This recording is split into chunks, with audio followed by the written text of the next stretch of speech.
Hai teman-teman, di video kali ini kita akan membahas tentang karya tulis ilmiah dan populer. Baik, kita akan membahas tentang pengantar karya ilmiah. Sebelumnya, apa itu karya ilmiah? Nah, menurut Ajat-Rukajat tahun 2021 halaman pertama di dalam bukunya Teknik Penulisan Karya Ilmiah, ia mengatakan bahwa karya tulis ilmiah adalah suatu produk dalam bidang penelitian dan pengembangan yang mengkaji suatu masalah dengan menggunakan kaidah keilmuan.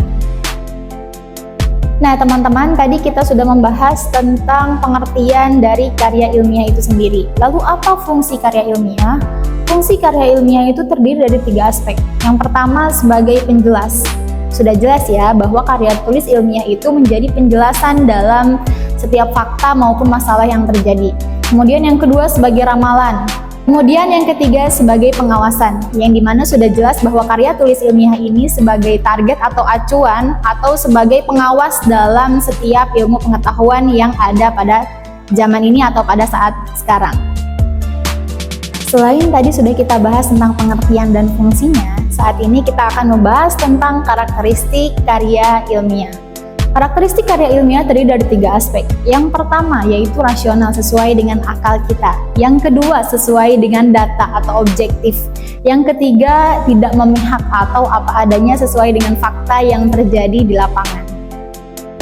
Nah, kemudian ada manfaat bagi penulis. Yang pertama itu meningkatkan minat baca. Yang kedua meningkatkan daya pikir yang kritis, yang ketiga meningkatkan kepuasan intelektual, yang keempat membangun budaya akademik, yang kelima memiliki sumber yang banyak. Berikutnya adalah sifat-sifat karya tulis ilmiah. Yang pertama ada lugas dan tidak emosional, tidak ada emosional yang terjadi di dalam karya tulis ilmiah. Kemudian logis sesuai dengan tadi ya, dengan akal, kemudian efektif, efisien sesuai dengan zaman atau sesuai dengan yang terjadi pada saat ini, kemudian menggunakan bahasa yang baku.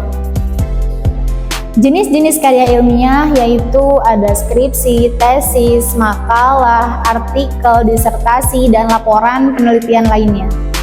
Baik teman-teman, tadi kita sudah membahas tentang pengantar karya ilmiah dan berikutnya kita akan membahas tentang tahapan dalam menulis. Sebelum kita membahas tentang tahapan-tahapan dalam menulis, kita harus tahu dulu apa itu menulis. Menulis adalah suatu kegiatan berupa penyampaian pesan atau informasi secara tertulis. Nah, berikut ini kita akan mulai membahas tentang tahapan-tahapan dalam menulis. Tahapan yang pertama adalah persiapan. Persiapan itu begitu banyak yang harus kita persiapkan, mulai dari menemukan masalah, menentukan topik, menentukan tema, menentukan modul, dan membuat kerangka penulisan.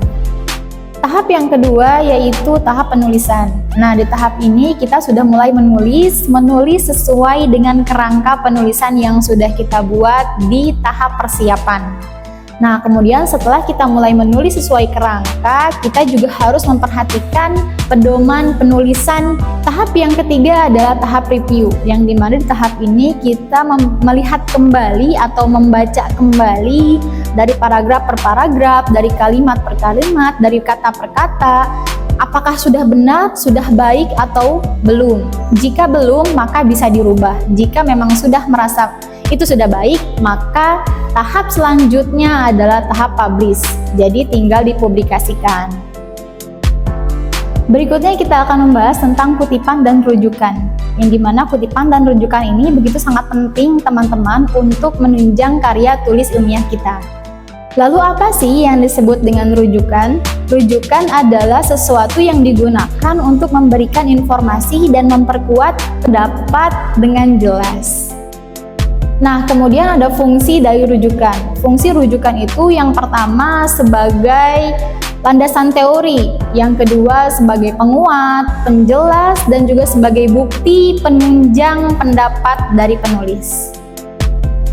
Berikut ini ada macam-macam kutipan. Yang pertama adalah kutipan langsung, yaitu mengcopy paste atau menyalin suatu kalimat tanpa merubah kalimat tersebut.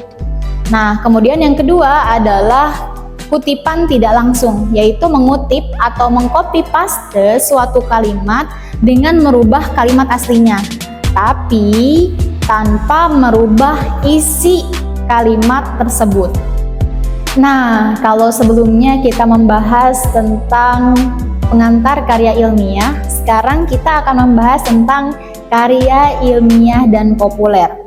Apa yang dimaksud dengan karya ilmiah populer? Yaitu suatu karya ilmiah yang menggunakan bahasa yang umum, yang mudah dipahami, dan menggunakan layout yang menarik untuk menarik minat pembaca.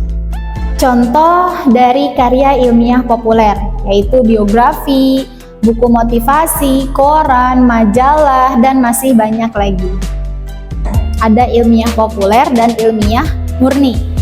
Ilmiah populer yaitu karya ilmiah yang menggunakan bahasa yang sederhana, dimuat di majalah, buku motivasi, kemudian bisa dikonsumsi atau bisa dibaca untuk semua kalangan atau untuk semua masyarakat. Kemudian ada ilmiah murni yaitu menggunakan bahasa yang baku, dimuat di jurnal, kemudian di skripsi, tesis, disertasi, di modul, dan masih banyak lagi. Nah, kalau ilmiah murni ini hanya bisa dikonsumsi atau bisa digunakan, hanya bisa dibaca oleh para akademisi. Nah, berikutnya adalah bentuk karangan di dalam karya ilmiah populer.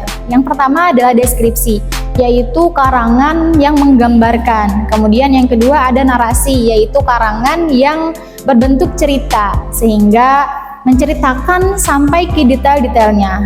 Kemudian yang ketiga adalah eksposisi, karangan yang memberikan informasi. Kemudian ada juga argumentasi, karangan yang memberikan pendapat. Nah, yang terakhir adalah persuasi, yaitu karangan yang memberikan pengaruh. Nah, kemudian yang terakhir akan kita bahas adalah struktur penulisan karya ilmiah populer, yaitu terdiri dari judul, nama, pendahuluan, pembahasan atau isi, dan terakhir adalah penutup. Sekian dari saya, semoga bermanfaat dan kita belajar bersama-sama mulai dari awal. Wassalamualaikum warahmatullahi wabarakatuh.